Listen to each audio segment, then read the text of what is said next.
911, where's your word? Hey, hi, hello.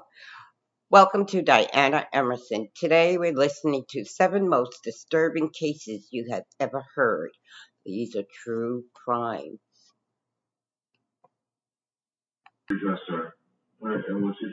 Yeah, what is it? Head cancer. Head cancer. 3-year-old boy or girl? 3-year-old boy. Yes, private. Okay, you didn't hear anything or see anything or nothing like that?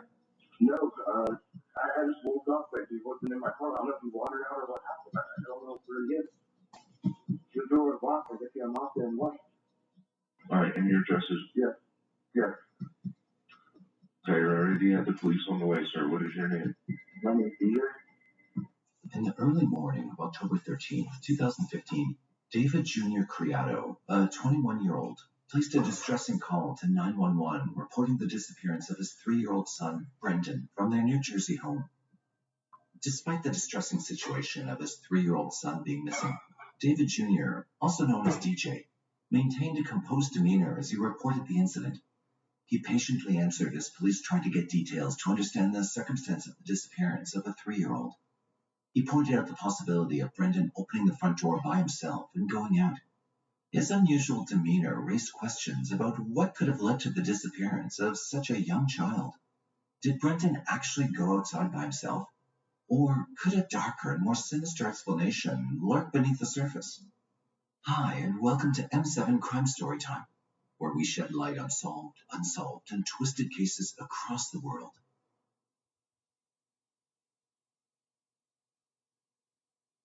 This case takes us to New Jersey, a northeastern U.S. state with a vibrant atmosphere, cultural diversity, and easy access to major cities like New York and Philadelphia. Although New Jersey, like any state, faces crime challenges, its crime rates have been decreasing over time, thanks to investments in law enforcement and community programs. Yet the neighborhood of Haddon Township in Camden County of New Jersey was shocked and disheartened by the news of Brendan's disappearance and the subsequent revelation that came to light. The Haddon Township community in Camden County, New Jersey, was stunned by Brendan's disappearance and the unsettling revelations that followed. To unravel the truth and delve into the depths of this case, gaining a comprehensive understanding of the family dynamics within the Criado family is crucial. Brendan Criado was born on June 1st, 2012, to Samantha and David Jr., commonly known as DJ. Samantha and DJ first crossed paths during their youth and developed a relationship in high school. Shortly after their high school graduation, Samantha discovered she was pregnant. They started their family and eventually moved into parenthood at the age of 18. However, the dynamics changed within their relationship soon. During the year 2014, Samantha found out that DJ had been unfaithful to her, leading to the end of their romantic relationship. Despite the breakup, Samantha and DJ maintained a good relationship for the sake of their child. They continued to co-parent Brendan and had shared custody. While Samantha primarily provided the day-to-day care for Brendan, DJ would spend alternate weekends with the child, ensuring regular father-son bonding time. During the time of Brendan's disappearance, he was spending the weekend with his father, DJ, at his apartment in Haddon Township, New Jersey. On October 13th, 2015, DJ made a 911 call to report Brendan missing. In the call, he calmly informed the emergency dispatcher that he woke up in the morning and couldn't find Brendan in the apartment. DJ checked with neighbors, but received no information about Brendan's whereabouts. He suggested that Brendan could have unlocked the door to their upstairs apartment at night and gone outside. At approximately 6:07 a.m., the police arrived at DJ's apartment in response to the distressing situation. DJ appeared visibly distraught and genuinely upset as he welcomed the officers into his residence. During their initial interaction, DJ shared with the police that he'd last seen Brendan the previous night when he put him to bed. This information served as a critical starting point for the investigation, as it provided a time frame for Brendan's disappearance and offered insight into the last known moments they spent together. DJ called his mother before calling 911 and then informed Samantha about Brendan's disappearance as they shared custody. Samantha reached the New Jersey residence to find her 3-year-old son. Upon arrival, the police carefully assessed the surroundings, paying close attention to any potential signs or indications that could shed light on Brendan's disappearance. Nothing unusual was found in the residence, and there were no signs of a forced entrance. In order to aid in the research, the Child Abduction and Response Team, a field communication unit, and Delaware River Port with their K9 unit were all called in. A red velvet Mickey Mouse slipper was delivered to the cadaver dog to sniff out Brendan's scent. After a thorough search for an hour, the K9 unit of the Delaware River Port Authority's cadaver dog took Connie Nicholson, the K9 handler, down a few streets and into some woods. As the minutes ticked by, the anxiety and anticipation grew. Finally, after an exhaustive search, a creek was located at the foot of a hill, and it was here where everyone's worst fear came true. 3-year-old Brendan's body was found with his face down, partially submerged in the water. The difficult task of informing Samantha and DJ about the news of their son's demise fell upon the police. While law enforcement officials are accustomed to handling tragic cases involving murders, homicides, and similar incidents, Brendan's case proved to be unforeseen and particularly sensitive. The nature of this case had a profound impact on the officers involved, especially those who were part of the search team. As the police delivered the news to DJ, his reaction was one of deep sorrow and disbelief. DJ leapt from his seat and let out a scream and expressed that Brendan was not just his son, but his closest companion, his best friend. Additionally, Brendan's mother Samantha was informed about Brendan's disappearance by DJ Creoto through a call shortly after 6 a.m. Upon hearing the news, Samantha quickly rushed to DJ's apartment with her boyfriend, Matt Holshoe, who lived nearby. Samantha arrived so promptly that law enforcement had not yet arrived for the subsequent community-wide search. She and her boyfriend conducted their search nearby. Eventually, a detective advised her to return home in case Brendan showed up there. Tragically, she learned of her son's death a few hours later, after DJ had been informed. Multiple autopsies conducted by different medical professionals, including Dr. Gerald Fagan and Dr. Charles Siebert, proved inconclusive in determining the cause of Brendan's death. A third autopsy, performed by Dr. Andrew Falzon, also failed to provide any definitive answers about the exact time and the cause of death. The inability to establish when or how Brendan died, or gather useful information about the perpetrator, added complexity and frustration to the investigation. Meanwhile, Dr. Fagan visited the location where Brendan's body was found, collecting water samples as part of the ongoing inquiry. The search for evidence and clues persisted as investigators aimed to unravel the mysteries surrounding Brendan's tragic demise.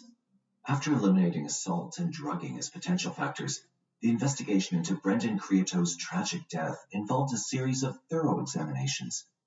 There were 3 rounds of autopsies performed, and the crime scenes were examined multiple times to uncover any evidence that could lead the direction of the investigation. Dr. Falzon's autopsies revealed only one insight, that Brendan likely endured oxygen deprivation for a minimum of 30 to 90 seconds before his death. Such a brief period without sufficient oxygen can have severe consequences on the vital functions of a 3-year-old's body. Based on the autopsy findings and his expertise, the state medical examiner, Dr. Andrew Falzon, determined that Brendan's death resulted from homicidal violence. Notably, during the initial autopsy, a bite mark inside Brendan's mouth was overlooked by Dr. Fagan. This crucial detail was included in Dr. Falzon's report, though. However, due to the complexity of the case, the examiner was unable to pinpoint the precise cause or time of Brendan's death. While the reasons and details of Brendan's death remained elusive, the findings strongly suggested that he'd experienced an act of violence, indicating that his death was the result of a deliberate and intentional act by another person. Existing evidence in the case presented several perplexing aspects that created significant gaps in the investigation. These points raised crucial questions and avenues of inquiry for the investigators to explore further. The first deduction from the evidence was that someone had a deliberate and significant intention to harm and get rid of a defenseless 3-year-old child like Brendan. This realization intensified the urgency to identify the responsible person and understand the motive behind such a crime. Secondly, the absence of forced entry into DJ's apartment became a puzzling detail. If the perpetrator was not a member of the family, it raised the question of how they gained access to the residence without leaving any signs of forced entry. Further, if the suspect was indeed someone from within the family, the investigation took a deeply personal turn. The investigators delved into the family dynamics and relationships, seeking to identify any potential individuals who could have been involved in committing such a horrendous crime against an innocent 3-year-old child. Understanding why this happened needed details about the family's history and problems. reasons that might make someone in the family do something so sad. These gaps in the investigation highlighted the critical areas that demanded attention and exploration. Once DJ regained his composure, the police asked him to recount the events of the previous 24 hours. DJ stated that he followed his usual routine of reading 3 bedtime stories to Brendan. He also mentioned attempting to contact his 17-year-old girlfriend, Julia Stensky, who was studying in New York. DJ claimed he went to bed at 10 p.m., and the next morning when he woke up, Brendan was missing. During the 911 call, DJ suggested the possibility of Brendan wandering out of the apartment, while his family claimed that Brendan was afraid of the dark. However, the aforementioned claims were contradicted by the significant findings from the forensic investigation. Despite the muddy area where Brendan's body was discovered, his socks appeared remarkably clean, making it unlikely that he walked there on his own. Furthermore, a thorough examination of DJ's apartment revealed no signs of forced entry, weakening the possibility of an intruder or Brendan living on his own. Moreover, digital experts analyzing DJ's phone discovered that he was last active on Julia's Snapchat account at around 1:37 a.m. on October 13, 2015.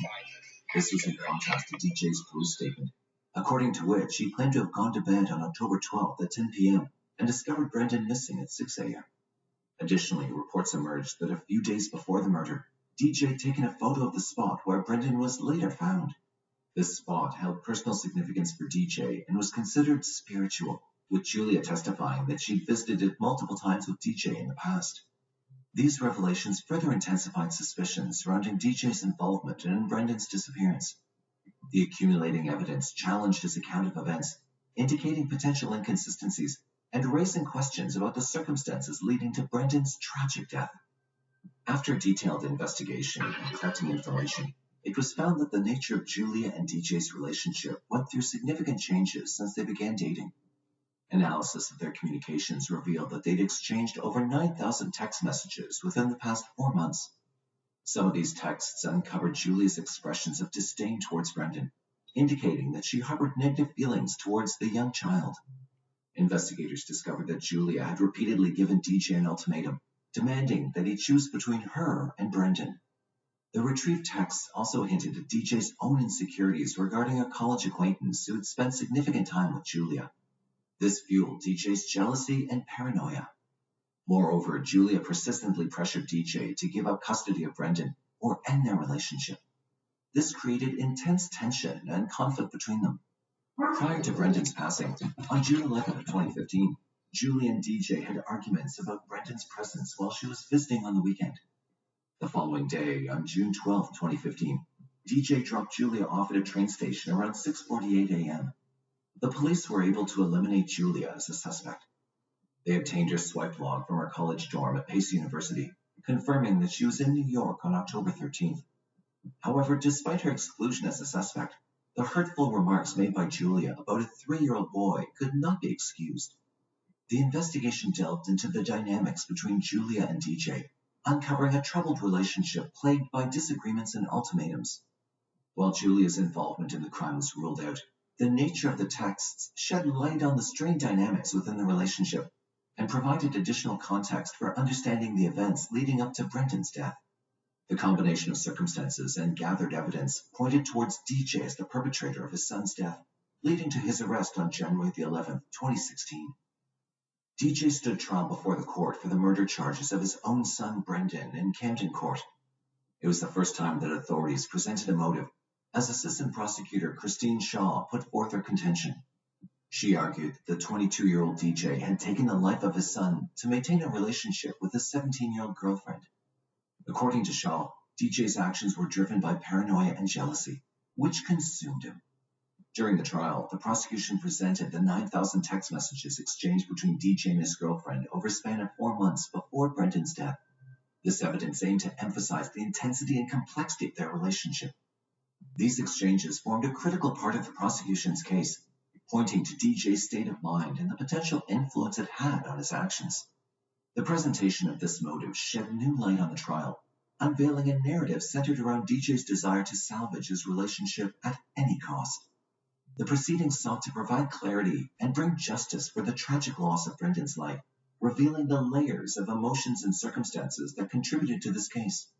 In order to gain a comprehensive understanding of the entire trial, a detailed timeline of the trial was obtained. It provided details on the way the justice system handled information and evidence, along with witnesses that provided the base of the prosecution.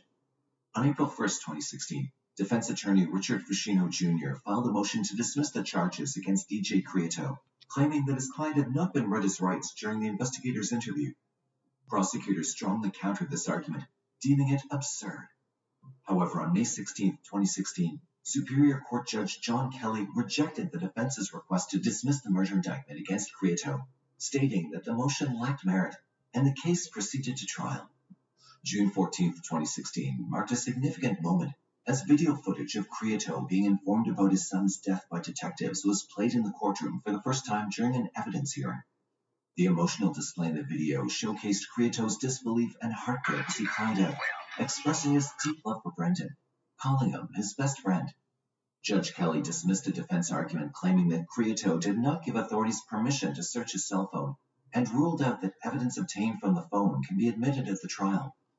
On December 4, 2016, a bench was dedicated to Brendan Crieto in Cooper River Park, close to the area where Brendan's body was discovered 14 months earlier. This memorial served as a reminder of Brendan's life and tragic loss. On January 9, 2017, Judge Kelly granted a trial delay until April after Crieto's attorney requested more time to obtain an expert report. Finally, on April 19, 2017, DJ Crieto's trial commenced with Judge Kelly instructing the jury. Over the course of the trial, Brendan's mother, Samantha, took the witness stand on April 20, 2017, testifying that DJ had suggested the presence of something supernatural as the reason behind Brendan's disappearance. In Camden Court, Officer Constance Nicholson from the Delaware River Port Authority revealed that it was her K-9 who led her to the body of Brendan Crieto on April 25, 2017. The heartbreaking discovery took place in a creek located a little over a mile away from Brendan's father's residence. Officer Constance became visibly emotional as she recalled the hope she had held, praying that they'd find the young boy alive and safe. I had a jacket on because it was chilly that morning. I thought that I would maybe wear it because we have a child. I could put it on so it's chilly. Testimony from DJ's ex-girlfriend, Julia Stensky, on May 2, 2017, revealed his jealousy, paranoia, and financial struggles during the time of Brendan's murder.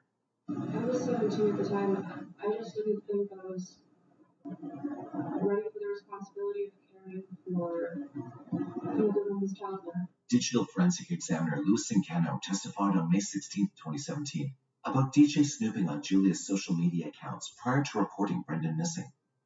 The jury began deliberations on May 23, 2017, following closing statements from both sides. However, after more than a week of deliberations and signs of struggle, a mistrial was declared by Judge Kelly on May 31, 2017, due to a deadlock among the jurors. Subsequently, a new trial was set for September 11, 2017, during a status hearing on July 5, 2017. In a surprising turn of events, on August 23, 2017, the Camden County Prosecutor's Office announced that DJ had pleaded guilty to aggravated manslaughter in his son's death. Finally, on September 29, 2017, DJ was sentenced by Judge Kelly to 10 years in prison, with a parole date set for July 2024. The controversy surrounding the jury's decision to sentence DJ Crieto to only 10 years is a deeply divisive issue that's left both sides of the case in turmoil. On one hand, DJ's family firmly believes in his innocence and feels that the sentence is unjust. They continue to support DJ, maintain his innocence, and advocate for a fair outcome, believing that he should have been acquitted and released. On the other hand, Brendan's family, who have endured immeasurable pain and loss, strongly feels that justice has not been fully served. They believe that Brendan's death should have resulted in a harsher punishment for DJ, given the severity of the crime and the devastating impact it's had on their lives. Brendan's family continues to fight for the justice they believe Brendan deserved, seeking closure and a sense of accountability for the loss they've suffered. Samantha and her family refused to provide any comment throughout the case and even after the trial. However, just a year after Brendan's death, she did speak to one of the news channels about Brendan. She said, even though no one really knew who he was, they still knew he was a great kid. In the course of the interview, Samantha aimed to discuss Brendan's life and highlight the positive energy he had. The different perspectives and emotions surrounding the jury's decision have caused deep divisions and tensions within the community. It emphasizes the challenges of pursuing justice amid conflicting evidence and beliefs about guilt. The controversy over sentencing reflects ongoing struggles for resolution and closure. This serves as a reminder of the profound impact on lives and the complexity of the justice system. DJ's prioritization of his relationship with his girlfriend over the well-being of his own child contradicts his claims of Brendan being his best friend. The disturbing messages exchanged between DJ and Julie further highlight the disregard for Brendan's welfare. Brendan deserved a chance to live a full life, and his fate, discarded in a creek, is a devastating loss. The inadequate sentence and the circumstances surrounding Brendan's death have raised concerns about the fairness and integrity of the legal system. Do you think that the nature of the investigation played a significant role in the sentencing of DJ? Do you think it was justified? Washington Crown Federal Credit Union. We have a woman that's in here, and she says that she's in the bank, and she says that her husband is holding her captive. Okay, he possibly has a gun. She's in the parking lot. Okay, what kind of vehicle is he in? Did she tell you? Truck. Okay.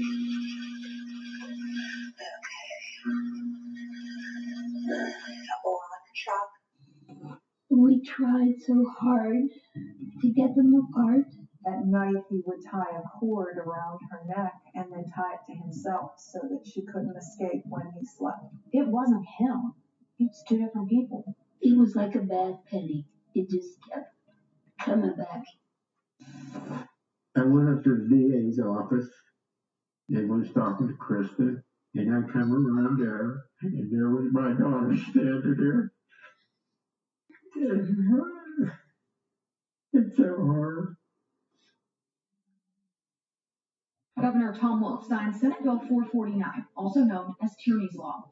This new law will protect victims of domestic violence by clarifying an existing law that allows judges to use risk assessment tools when setting bail in domestic violence cases. It will be called Tierney's Law.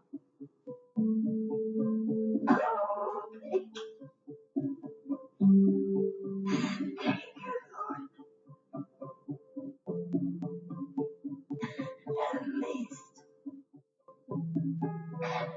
we helped her in some way. When Tierney Ewing fell in love with Kevin in 8th grade, she had no way of knowing what the future would hold.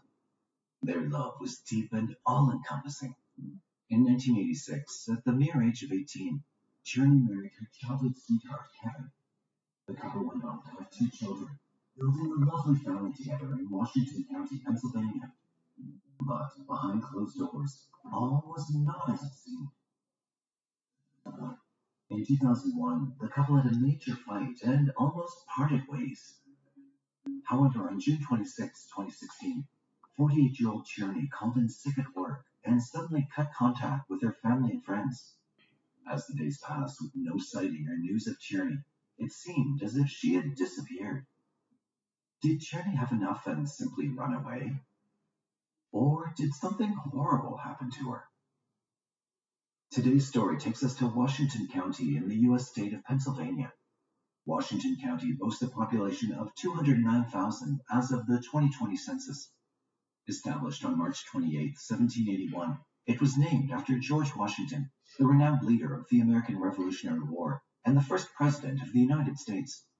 The county boasts significant historical sites, such as the rock shelters at Meadowcroft Village, preserving some of the oldest pre-Clovis Native American dwellings in the country, as well as 21 well-preserved covered bridges.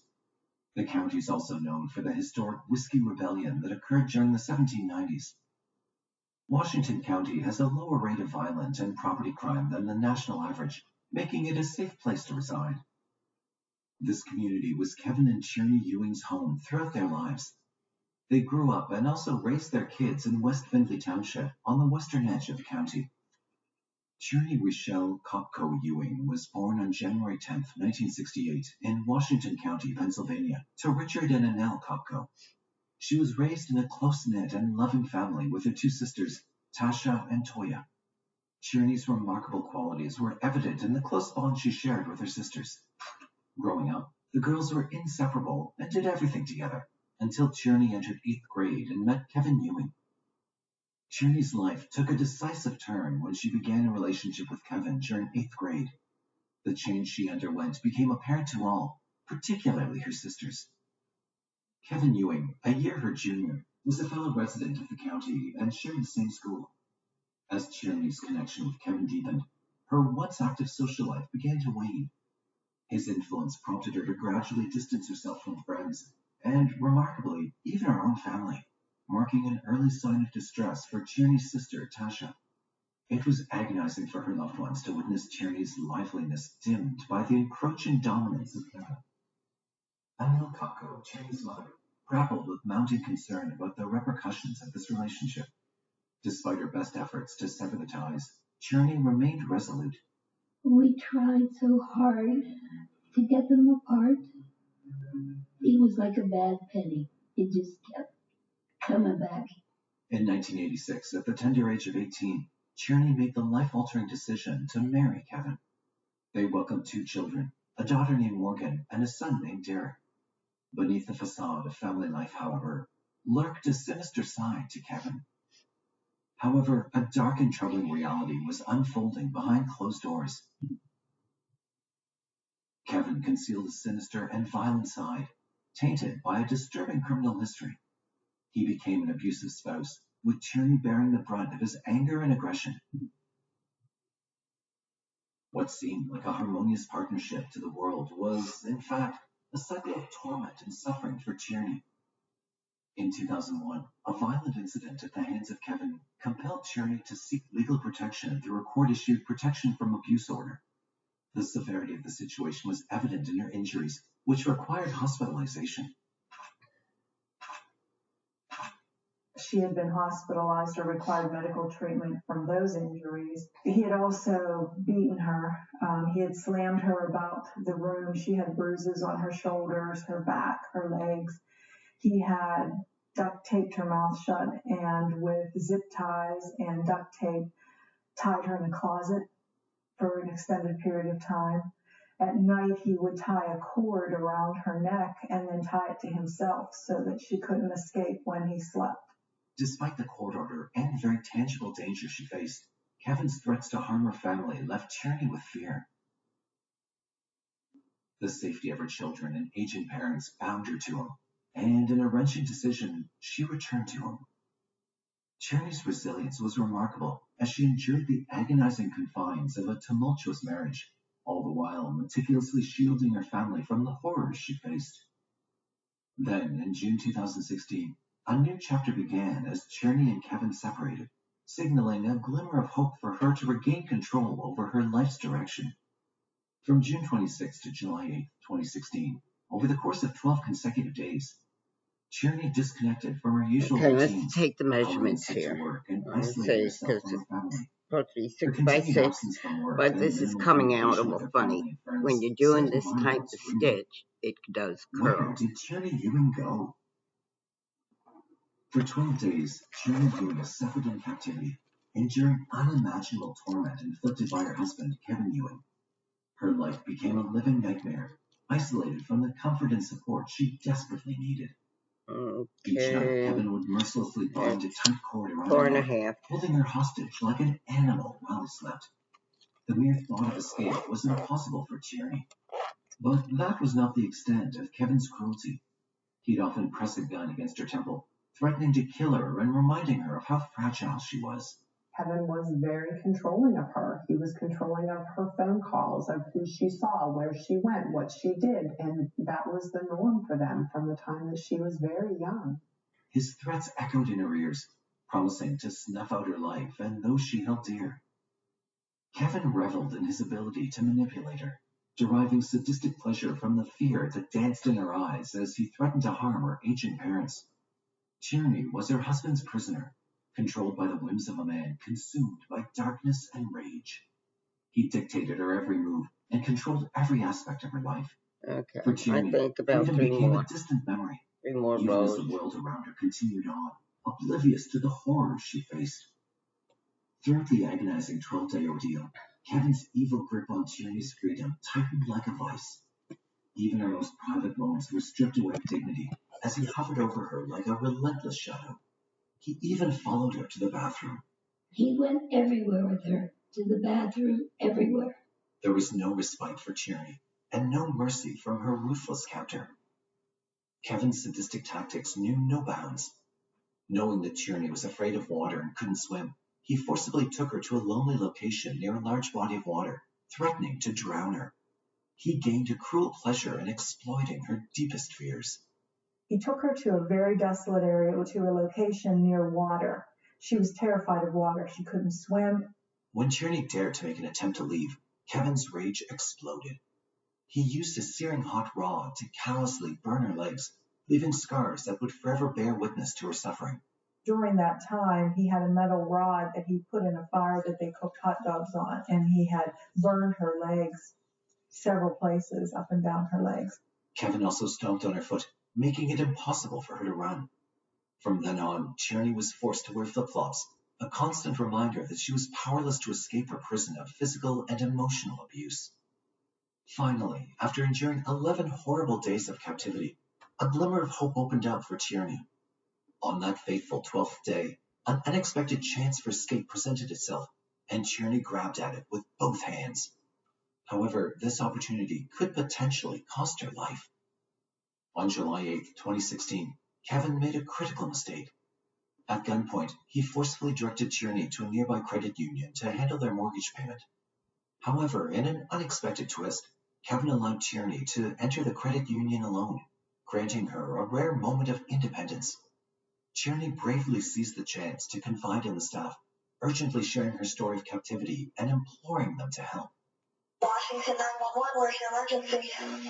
Crown Federal Credit Union. We have a woman that's in here and she says that she's in the bank and she says that her husband is holding her captive. Okay, he has a gun. She's in the parking lot. Okay, what kind of vehicle is he in? Did she tell you? Truck? Okay. A black truck. The employees reacted swiftly, ushering Tierney into a secure room and immediately alerting the authorities. With remarkable speed, law enforcement officers arrived at the scene and arrested Kevin. But Tierney's fear persisted, deeply rooted in the terrifying experiences she'd endured. She was very panicked. She wanted to be locked up. Even once the police got there and had apprehended him and arrested him, she was too afraid to go out the front door. She wanted to evade any potential encounter with Kevin and insisted on being escorted discreetly through the back door of the credit union to avoid Kevin's line of sight. She insisted that the police take her out the back door where he couldn't see her. The extent of Tierney's suffering became evident when she was taken to a local hospital. The horrific physical injuries she bore told a shocking tale of abuse in captivity. Her head bore aggressive marks of pistol whipping, her knees had suffered the merciless blows of a hammer, and her legs carried the searing burn marks of branding. Duct tape and zip ties had been used to keep her locked in a closet. Her neck bore marks of the cord that kept her leashed at nights, stripping away her very humanity. Tierney's suffering ran deeper than wounds, as Kevin had threatened, humiliated, and degraded her, often spitting on her face. Heartbreakingly, Tierney's parents were oblivious to her kidnapping until they stumbled upon the distressing news in a local newspaper. It was unbelievable what we learned from the paper. It was front page. I can't tell you how long. Their anguish intensified when they rushed to the hospital and were confronted with the painful reality of their daughter's injuries firsthand. I went up to the DA's office. They was talking to Krista, and I come around there, and there was my daughter standing there. It's so hard. Even though Kevin had been arrested, Tierney's road to recovery was long and challenging. Rebuilding her life wasn't easy, as the scars, both physical and emotional, served as a reminder of the horrors she endured. With unwavering support from her loved ones and the legal team, she sought to reclaim her life. Her family hoped that with Kevin's arrest, Tierney's prolonged nightmare might finally come to an end. Unfortunately, their hopes would soon be dashed. While Tierney focused on healing, the police looked into the kidnapping case. They searched the Ewing's home in West Findlay Township and discovered unsettling evidence of Tierney's torture and captivity: used zip ties, duct tape, and blood. Despite a court order in 2016 that explicitly forbade Kevin from possessing any weapons, he was armed to the teeth and loaded with guns and a knife. He'd been armed even when taking Tierney to the credit facility. Which raised the question, how did no one notice what was happening? The couple's adult son, Derek, was living in the house, and Kevin and Tierney would frequently leave together. Yet no one suspected that Tierney was being held hostage in her own home. In addition, Tierney's own efforts to conceal her suffering played a significant role in hiding her ordeal from her grown-up children. She deliberately concealed her bruises under long sleeves, choosing not to draw attention to her wounds, making it harder for anyone to notice the signs of abuse. Kevin Ewing was charged with multiple offenses, including kidnapping, aggravated assault, terroristic threats, carrying a firearm without a license, and unlawful restraint. He'd also violated the terms of the Protection from Abuse Order. His bond was set at $100,000. Despite the severity of the allegations against him, and to the dismay of many, the judge allowed Kevin to post bail and walk freely until the trial. Fearing for her life, Tierney sought solace and support from Assistant District Attorney Kristen Klingerman, who urgently pleaded for Kevin's return to custody. With the case back in court, the weight of justice rested on the shoulders of Judge Gary Gilman. Prosecutor Klingerman meticulously presented the charges against Kevin, highlighting the gravity of his heinous crimes: kidnapping and assault.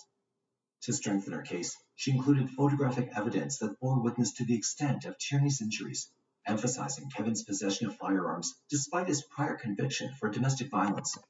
Under Pennsylvania law, he was strictly forbidden from possessing such weapons. Klingerman pointed out the history of domestic violence in Kevin's past and appealed for a higher bond to ensure that Kevin would not be able to evade justice or pose further threat to Tierney's safety. But the argument did not move Judge Gilman, who maintained that Kevin should be free on bail. The only change he made was to issue an order for Kevin to wear an ankle bracelet monitor and to strictly avoid any contact with Tierney.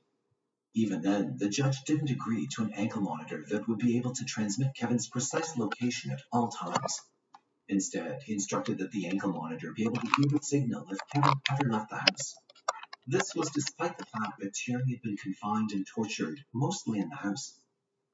Prosecutor Klingerman and Tierney's parents were unhappy with the decision, but they had no choice but to comply.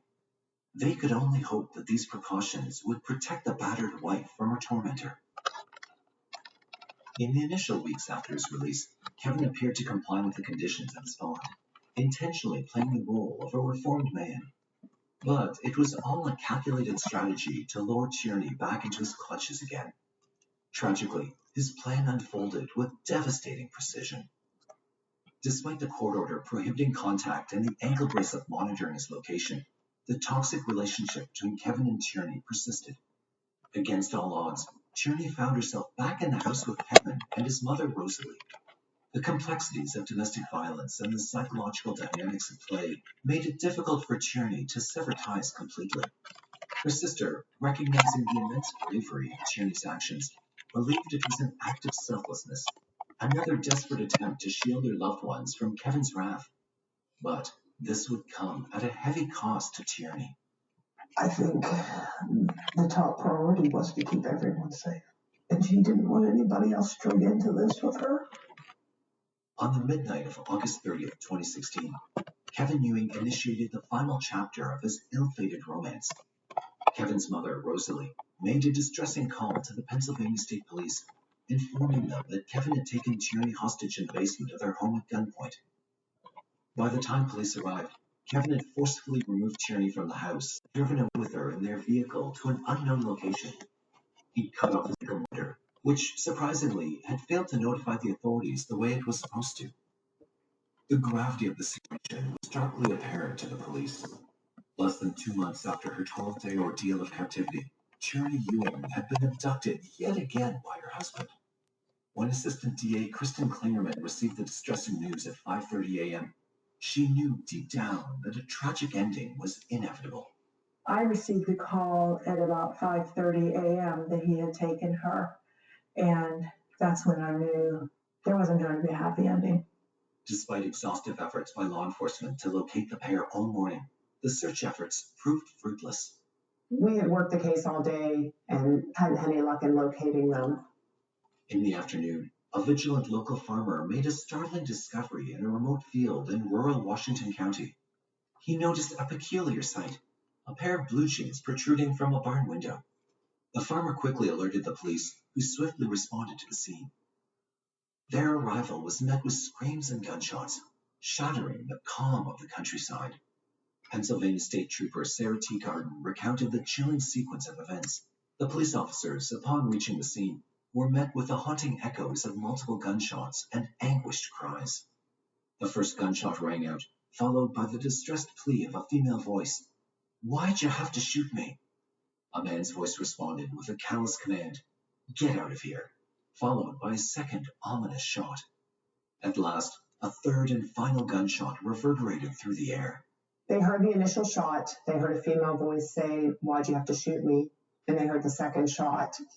They heard a man's voice yell, "Get out of here." And then they heard the third shot. The officers quickly entered the weathered barn and ascended to the loft where Tierney was held captive. As they entered, their worst fears were realized. The first shot had caused a serious injury, hitting Tierney's forehead. The first shot that they heard, he had shot her in the forehead. And a .22 caliber, it's not a very powerful gun, and that bullet actually didn't penetrate her skull. It just kind of traveled between her skull and her skin to the back of her head. Surprisingly, even though the bullet was a .22 caliber and relatively weak, it hadn't been fatal. This had led Tierney to question the reason behind the shooting. Unfortunately, Tierney's attacker had responded with a second shot, penetrating her skull and resulting in Tierney's passing. In a shocking twist, Kevin Ewing had saved the third and last bullet for himself in an attempt to escape the consequences of his heinous actions. Amid the horrors of that barn, authorities were shocked to find him still clinging to life, although gravely wounded. Responding officers immediately tried to stabilize him. State Trooper Sarah Teagarden recounted their efforts. They performed some life-saving measures on him. They were able to get him into a helicopter and transferred to a Pittsburgh hospital, where he remained alive for a couple of days. Eventually, Kevin Ewing succumbed to the self-inflicted gunshot wound. His demise marked the final chapter of this tragic tale of domestic abuse and violence. The devastating loss of 48-year-old Tierney Ewing sent shockwaves through her family and the local community. Her father, Richard Kopko, overwhelmed with unfathomable anguish and anger, blamed the justice system for his daughter's tragic death.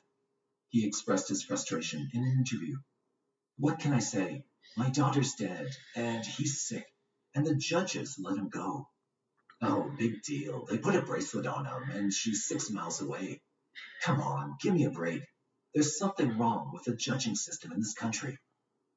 In a heart-wrenching cry for justice, he boldly asserted, "The judge killed my daughter. The judge killed my daughter."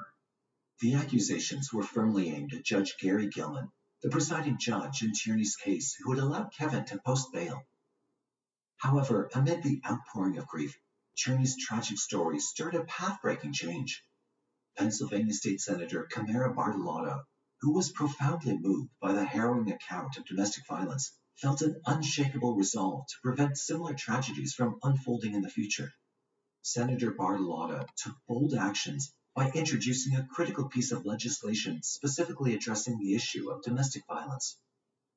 Named Tierney's Law in honor of the courageous woman whose life was cut tragically short, this proposed legislation seeks to empower judges with additional tools to assess the level of risk and make more informed decisions. One of the key provisions of Tierney's Law grants judges the authority to deny bail in cases where there's a significant potential for danger to the victim. Amen. The intent behind the law is to prevent perpetrators of domestic violence from being released and further endangering their victims. For Tierney's grieving family, Tierney's Law represents a glimmer of hope amid the darkness of their loss. It offers the possibility that future victims of domestic violence may experience a different fate.